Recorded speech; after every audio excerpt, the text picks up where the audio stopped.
Bonjour, je suis Claudia Prolongeau et vous écoutez Crime Story, le podcast fait divers du Parisien. Décidément, ce sont les faits divers et leurs conséquences qui ont la vedette aujourd'hui. Des restes humains ont été retrouvés sur la propriété. Le préfet de la région Corse a été assassiné de plusieurs balles dans la tête ce soir. Un couple et ses 4 enfants ont donc disparu. L'enquête s'oriente aujourd'hui vers un geste criminel. Chaque semaine, je vous raconte une grande affaire criminelle en m'appuyant sur l'expertise du chef du service police-justice du Parisien, Damien Delseny.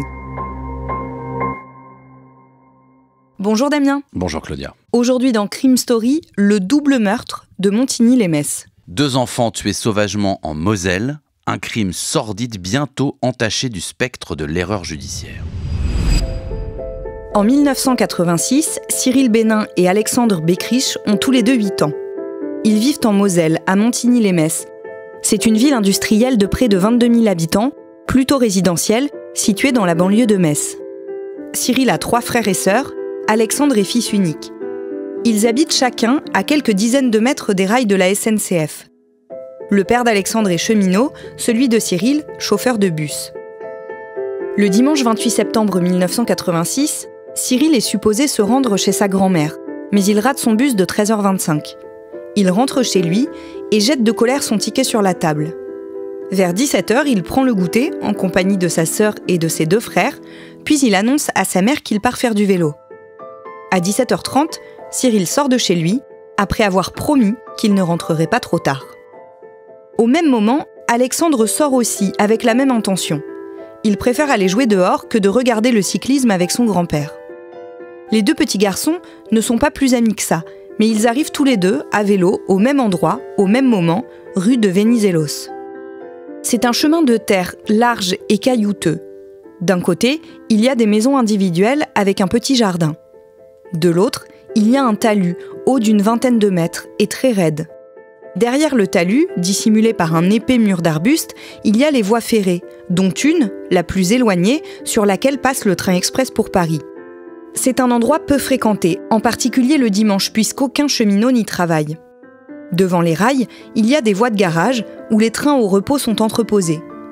Et juste à côté, de grandes bennes, régulièrement alimentées par les déchets de l'imprimerie voisine, qui garantit aux enfants d'y trouver toujours de nouvelles merveilles.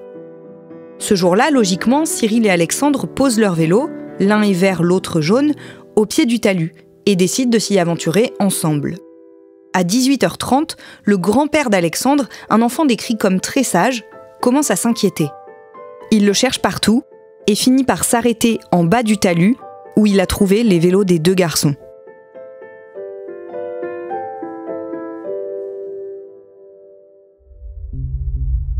Damien, un peu avant l'heure du dîner, ni la famille d'Alexandre ni celle de Cyril n'ont de nouvelles des petits garçons.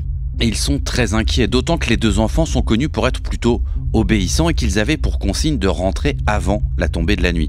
Alors, toutes les familles vont arpenter le quartier, mais sans trouver les petits garçons.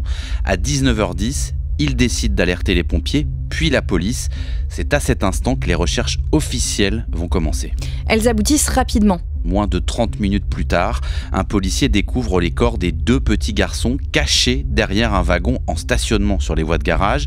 Les corps sont allongés sur le dos, l'un à côté de l'autre, à seulement quelques centaines de mètres de chez eux. On constate tout de suite qu'ils ont été violemment frappés au crâne, probablement à l'aide de pierres qui sont retrouvées juste à côté des 2 petits cadavres. La mère de Cyril Bénin témoigne dans un article de Libération. Oui, elle expliquera que l'agent de police s'est avancé vers elle, qu'il était tout blanc, qu'elle a d'abord cru que Cyril avait été écrasé par le train. Elle a demandé à le voir et elle raconte que le policier lui a répondu « Non madame, gardez la belle image que vous avez de lui la dernière fois que vous l'avez vu. » À côté des petits garçons, il y a 3 grosses pierres couvertes de sang. Les corps sont intacts, mais les crânes des enfants ont été frappés, à de multiples reprises, à tel point que leurs visages sont méconnaissables. En quelques heures, la petite rue de Venizelos se remplit de policiers, de pompiers et de journalistes. C'est entre ces wagons de chemin de fer sur la voie qui domine ce quartier de Montigny-lès-Metz que l'on a retrouvé hier soir Cyril et Alexandre, les crânes fracassés à coups de pierre. Les riverains sont sous le choc. Tout s'est joué en moins de 2 heures, dans un quartier où tout le monde se connaît. Qu'a-t-il bien pu se passer ? On ne comprend pas, témoigne la grand-mère d'Alexandre dans les médias. C'est un fils unique, il était très surveillé.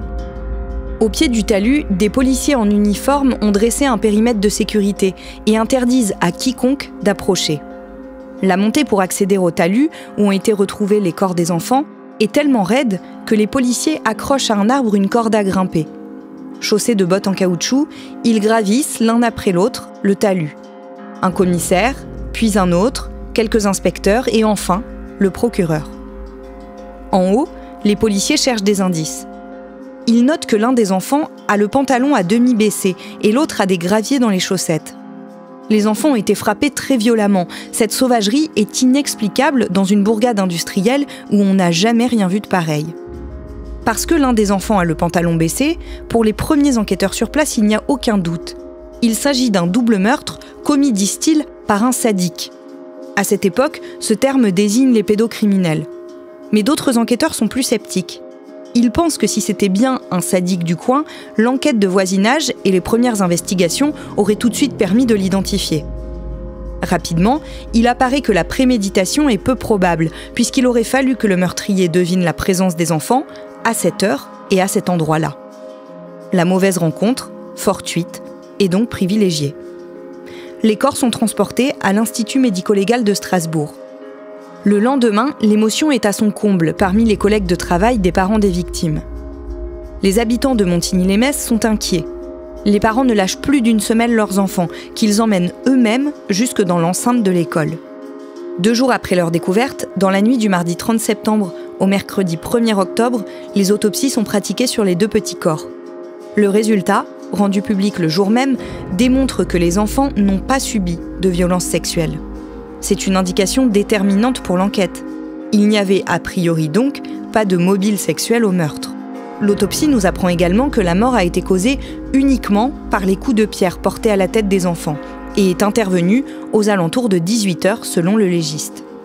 Les 2 petits n'ont pas tenté de résister et on ne décèle aucune trace de lutte. D'après les autres marques présentes sur leur corps, ils n'ont pas été traînés, mais ont grimpé seuls et sans contrainte sur le talus. Et ils ont donc rencontré par hasard celui ou ceux qui les ont tués. Damien, à partir des résultats de l'autopsie, les enquêteurs avancent une hypothèse. Oui, celle de la venue inattendue de ces 2 enfants qui a peut-être dérangé une ou plusieurs personnes et peut-être même que l'un des enfants connaissait. Une pierre aurait pu être à ce moment-là lancée dans leur direction pour les faire fuir, mais l'autre enfant, devenu un témoin gênant de cette agression qui aurait pu être mortelle, aurait été rattrapé et on lui aurait cogné la tête contre le tampon d'un wagon. Le tampon d'un wagon, c'est ce qui se situe à l'arrière d'un wagon pour accrocher les wagons les uns aux autres. Pourquoi ? Parce que des traces de sang ont en effet été retrouvées sur un des tampons d'un des wagons présents à cet endroit. L'irréparable commis, les auteurs auraient achevé leur victime avec les pierres qui se trouvaient à proximité. Le travail de fourmi des policiers du service régional de police judiciaire de Strasbourg, le SRPJ, et de son antenne de Metz va continuer, mais il n'y a pas à ce stade d'indices supplémentaires sur ce qui a pu réellement se passer cet après-midi-là, et surtout sur l'identité de celui ou de ceux qui ont commis ces meurtres. Dans la foulée de la publication des résultats des autopsies, le mercredi 1er octobre, le procureur lance un appel. Oui, alors il va d'abord rappeler que l'autopsie n'est pas seulement un acte médical, c'est aussi selon lui un acte judiciaire qui doit être accompli avec le maximum d'éléments recueillis sur le terrain, sur la scène de crime. En disant cela, le procureur a sans doute en tête les ratés de l'affaire Grégory, survenue quelques années auparavant dans une région proche. Il va ensuite annoncer que les enquêteurs sont à la recherche d'un homme assez jeune, imberbe ou alors peut-être moustachu, de taille et de corpulence moyenne, au teint clair. Cet homme, il aurait été vu vers 17h30 alors qu'il marchait dans une zone commerciale tout près d'un magasin Atlas. Cet homme, c'est un témoin et pas un suspect. Oui, à ce stade, personne ne dit qu'il ait fait quoi que ce soit, mais simplement, il semble que cet homme, il se trouvait à l'heure approximative des faits et surtout pas très loin du lieu des faits, de l'endroit où les 2 jeunes ont été tués. Alors bien sûr, ce signalement du procureur, il est quand même relativement vague, mais il peut être suffisant selon lui pour permettre de délier les langues, de trouver peut-être des témoignages et surtout inciter d'autres personnes éventuellement à parler. 8 jours après les meurtres d'Alexandre Beckrich et Cyril Bénin, près de 500 personnes ont été entendues. Des habitants de Montigny-lès-Metz, des voisins, des camarades des deux petits garçons. Comme les meurtres ont été commis le dimanche, il est d'autant plus difficile de vérifier les emplois du temps que la plupart des gens ne travaillaient pas ce jour-là. Et après toutes ces auditions, les enquêteurs disposent toujours d'aussi peu d'éléments. Les pierres avec lesquelles les enfants ont été frappés et une trace de sang sur la paroi d'un wagon. Ils pensent que ces traces sont celles des mains de l'agresseur qui les a rapidement essuyées. Il n'a pas violé les garçons, ne leur a rien volé et il n'a pas essayé de maquiller le crime en accident. Alors qu'il aurait suffi de déplacer les corps sur les rails au bout où passent les trains pour Paris. Quelque part, les enquêteurs ont presque l'impression que le ou les tueurs les narguent. Le mardi 14 octobre, et malgré l'appel lancé par le juge 10 jours plus tôt, toujours aucune trace du témoin aperçu. 30 policiers travaillent à temps plein sur cette affaire, et 3 semaines après les meurtres, une nouvelle information leur parvient. Une voiture, une Fiat Panda de couleur claire, aurait été aperçue le dimanche 28 septembre, près du talus. La Fiat Panda est un modèle de voiture qui existe à l'époque en 4 couleurs, noir, rouge, blanc cassé et bleu très clair. Et 75% des ventes de ce modèle concernent des voitures de couleur noire. C'est un nouvel élément à examiner pour les hommes du SRPJ de Metz, et un véhicule à rechercher, mais qu'ils ne trouvent pas. Le mercredi 26 novembre 1986, 2 mois après la mort des 2 petits garçons et alors que l'enquête patine, les parents d'Alexandre Beckrich lancent un cri de détresse. Ils témoignent dans le journal. « Aidez-nous à le ou les retrouver pour qu'ils soient punis. Un tel crime ne peut rester impuni. Mais il faut aussi le ou les retrouver parce que, tant qu'il sera ou seront en liberté, d'autres enfants seront en danger. » Surtout, Serge et Dominique Beckrich annoncent se porter partie civile. Ils auront ainsi accès au dossier et espèrent que les langues vont se délier. C'est long, très long, disent-ils, et nous constatons qu'aucun élément nouveau n'arrive. En fait, Damien, on ne le sait pas encore, mais à ce stade, les enquêteurs ont déjà entendu des suspects. Et surtout, un apprenti cuisinier de 16 ans qui habite dans une rue tout proche du lieu des faits et qui s'appelle Patrick Dils. Il a été entendu le mercredi 1er octobre, c'est-à-dire la veille de la cérémonie d'enterrement des enfants. Alors, il n'a pas de mobile et il a surtout un alibi plutôt solide à ce moment-là, puisque le dimanche en question, il rentrait avec ses parents de leur maison de campagne qui est située à Dainville, dans la région, et ils sont arrivés chez eux vers 18h45, donc 3 quarts d'heure environ après l'heure supposée du crime, puisqu'on se rappelle que le légiste a daté l'heure du crime aux alentours de 18h. Bon, malgré cet alibi, Patrick Dils, il y a un problème pour les enquêteurs, c'est que c'est cet ado de 16 ans, qui les a mis sur la piste de cette fameuse Fiat Panda de couleur claire. Et à ce stade de l'enquête, c'est la seule personne entendue, le seul témoin qui évoque la présence de ce véhicule. Il a été relâché puis réentendu en décembre, 3 mois après les crimes. Ainsi qu'un autre homme, Henri Leclerc, qui lui est manutentionnaire, il est chargé de l'entretien de l'imprimerie dont les locaux, on le sait, donnent sur le fameux talus. Et cet Henri Leclerc, il est souvent excédé par les gosses, comme il dit, qui jouent aux abords d'ébène, et il a l'habitude de faire des rondes, notamment le week-end, autour de son lieu de travail pour chasser ceux qui voudraient venir jouer autour d'ébène. Cet Henri Leclerc, c'est un suspect sérieux. Alors, il y a 2 témoignages. D'abord celui de la grand-mère d'une des victimes et celui d'un autre témoin qui disent tous les deux avoir aperçu ce fameux Henri Leclerc ensanglanté le long de la voie ferrée. Donc c'est un suspect intéressant et c'est surtout un suspect qui finit par avouer le meurtre des 2 garçonnets, Alexandre et Cyril. Le seul problème, c'est que quasiment au même moment, Patrick Dils, vous savez, le jeune de 16 ans, qui avait lui aussi été entendu, va à son tour avouer lui aussi le double meurtre. Les 2 n'ont pas vraiment de mobile, ils disent qu'ils ont tué sans savoir pourquoi, et chacun raconte à peu près la même histoire. Ils disent qu'ils ont pris une pierre et frappé la tête des enfants.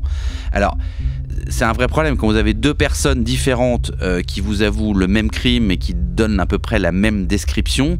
C'est d'autant plus difficile lorsque ces 2 personnes ne disent pas « on l'a fait ensemble », les 2 disent « non, on a commis ces meurtres tout seul ».